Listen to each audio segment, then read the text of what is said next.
You say you want to be loved. You say you want closeness, honesty, connection. And you mean it. Every time you say it, you mean it with your whole heart. But when someone finally reaches you, when they lean in, when their voice softens, when their eyes meet yours, something in you shifts. Your shoulders tighten. Your chest feels heavy, and before you know it, you're pulling away. Not because you don't care, not because you don't want them, but because something deep inside you whispers, be careful. You call it needing space. You call it being independent. You call it protecting your peace. But if you were honest, really honest, you'd admit that it's fear wearing a gentle disguise. Fear that if someone gets too close, they'll see the parts of you that still hurt, the parts that still tremble, the parts you've spent years trying to fix alone. You don't mean to push people away. You do it because closeness feels like danger. Maybe it started years ago when you learned that love can hurt. Maybe you reached for comfort and no one came. Maybe someone left when you needed them the most. Or maybe you've been abandoned so many times that the thought of being loved feels like standing on thin ice. Beautiful, but fragile. So you build walls. Not out of anger, but out of memory. Each brick says, never again. Each smile says, I'm fine. Each silence says, please don't see how much I care. The psychology of it is simple and tragic. When we experience emotional pain, especially rejection or betrayal, our nervous system remembers. The brain links intimacy with danger. So even years later, when someone kind and safe reaches out, your body reacts as if you're back there, in that moment of loss. It's not logic, it's conditioning. It's your body saying, I remember what this felt like last time. You might notice it in small ways. The way you stop replying when the conversation gets too deep. The way you pull back just when someone starts to rely on you. The way you laugh and change the subject when someone asks, are you okay? You're not trying to be cold, you're trying to stay safe. Because somewhere along the way, love became a risk you're not sure you can survive again. So you hold people at arm's length, close enough to not be lonely, but far enough to not get hurt. And maybe you tell yourself it's working. You call it balance, boundaries, maturity. But at night, in the quiet moments, you can feel it. That emptiness. That quiet ache that doesn't go away. It's not that you don't want connection. It's that you've forgotten how to trust it. You want someone to stay, but the idea of them leaving hurts so much that you'd rather not let them in at all. You crave intimacy, but the thought of being known feels like standing under a spotlight with nowhere to hide. So you settle for almosts, almost close, almost open, almost loved. You tell yourself you're okay with it, that you're better alone. But sometimes, in between the distractions and the noise, you catch yourself remembering the warmth of being understood, the peace of being held, the comfort of someone saying, I see you. And you miss it. You miss it so deeply it almost hurts to admit it. But then the voice returns. The quiet one that says, don't get attached, don't need anyone, don't make the same mistake twice. So you listen. You pull back again. You smile again. You pretend. and the cycle continues. Sometimes the reasons we push people away don't live in our thoughts. They live in our history. Long before you learned to say, "I'm fine," you learned what it meant to feel unsafe being yourself. Maybe you grew up in a home where emotions were too loud to be heard, where love felt conditional, given when you were good, taken when you made mistakes. Maybe you learned that silence kept you safe, that holding everything inside was easier than being misunderstood again. You didn't decide to become distant. It just happened, slowly, quietly. When you were younger, you probably tried to be honest once. Maybe you said, "I'm sad," and someone told you to stop being dramatic. Maybe you said, "I need help," and they told you to toughen up. So you learned something. The world doesn't always know what to do with your truth. That's when the walls started forming. At first, they were small, a little hesitation, a little space. But over time, the walls grew higher, stronger, quieter. They became the way you survive. And survival has a strange effect on people. It teaches you to trade connection for control. You start to believe that it's better to walk away before you're left. Better to be the one who closes the door than the one waiting for it to close on them. So when someone reaches out, your heart remembers the pattern. It whispers, "Don't trust it. They'll leave. They all do." And your mind listens, not because it wants to, but because it's trying to protect you from feeling that old pain again. That's how trauma disguises itself as logic. You call it intuition, maturity, clarity, but it's fear, neatly folded into reason. You start convincing yourself that they're not right for you, that the timing's wrong, that you're too busy, that you just need space. But deep down, you know that it's not about them. It's about what their closeness wakes up inside you. It's the memory of vulnerability. It's the ache of being seen. It's the trembling that comes with being known. And even though part of you wants to be understood, another part, the part built from old pain, refuses to let anyone close enough to understand you. It's a tug of war between your desire for connection and your fear of it, between the adult who craves love and the child who's terrified of losing it again. And in that silent battle, you start to push people away without realizing it. You become emotionally unavailable, not out of apathy, but out of self-defense. You learn to smile through discomfort, to change the subject when things get too personal. You say it's fine when it isn't.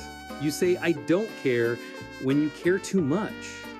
You become a master of self-protection, and it looks like peace, but it's really loneliness in disguise. There's a kind of exhaustion that comes from pretending to be okay all the time. You feel it in your chest, that quiet ache that never fully goes away. You try to drown it in work, in distractions, in scrolling through other people's lives. But at night, when the world slows down, it comes back. That ache isn't weakness, it's longing. The human need for closeness that even fear can't erase. Psychologists call this avoidant attachment. It's when someone desires intimacy but feels threatened by it. When love feels both comforting and suffocating. When you crave touch but flinch when it gets too real. You might say you're bad at relationships or that you're just better alone, but the truth is, you've just been hurt in ways that made closeness feel dangerous.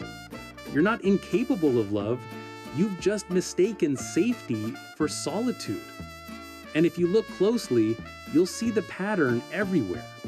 You sabotage good connections.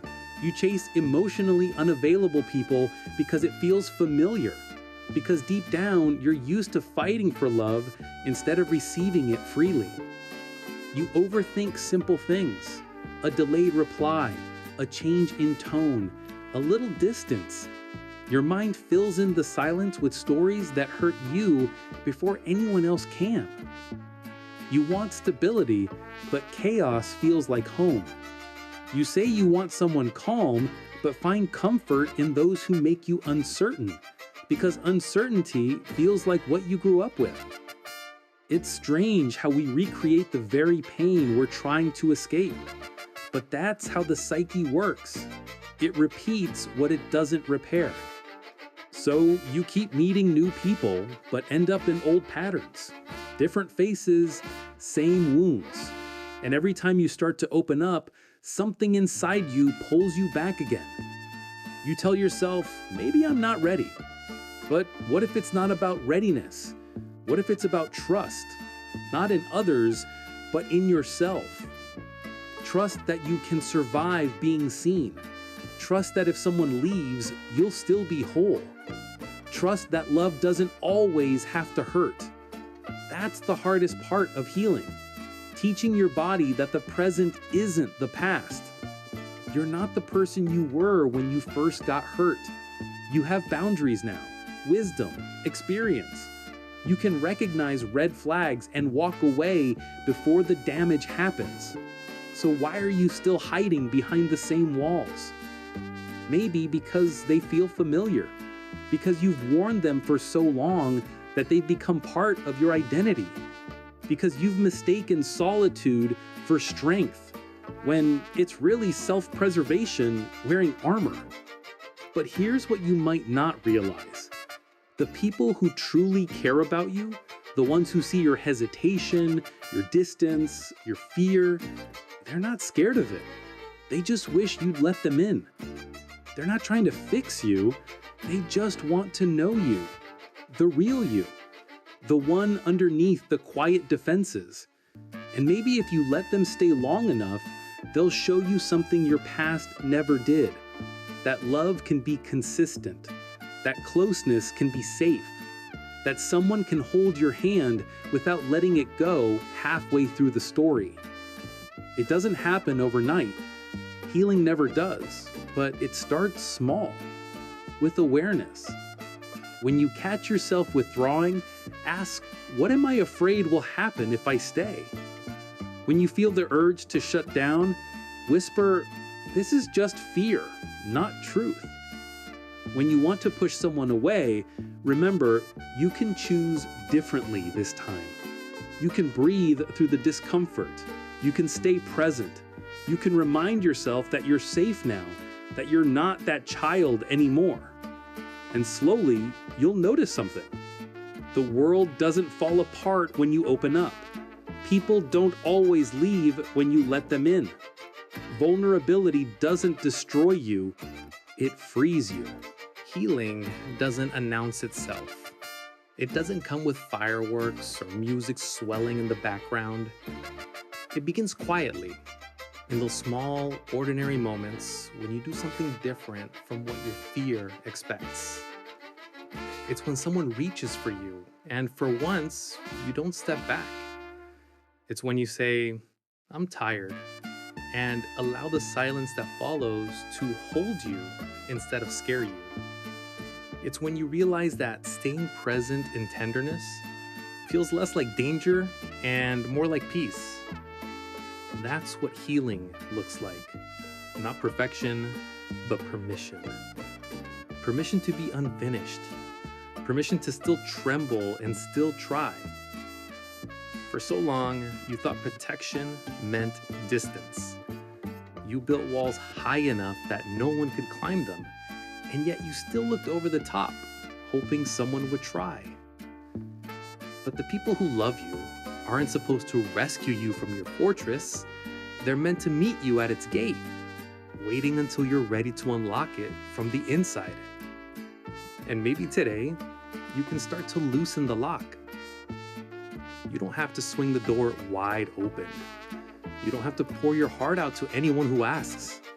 Just a small crack of honesty, a sliver of light, enough to remind yourself that the world outside your walls isn't made only of loss. Because yes, people can hurt you, but people can also heal you. not by fixing you, but by staying. Think of the friend who still texts when you disappear. The sibling who knows how quiet you get when something's wrong.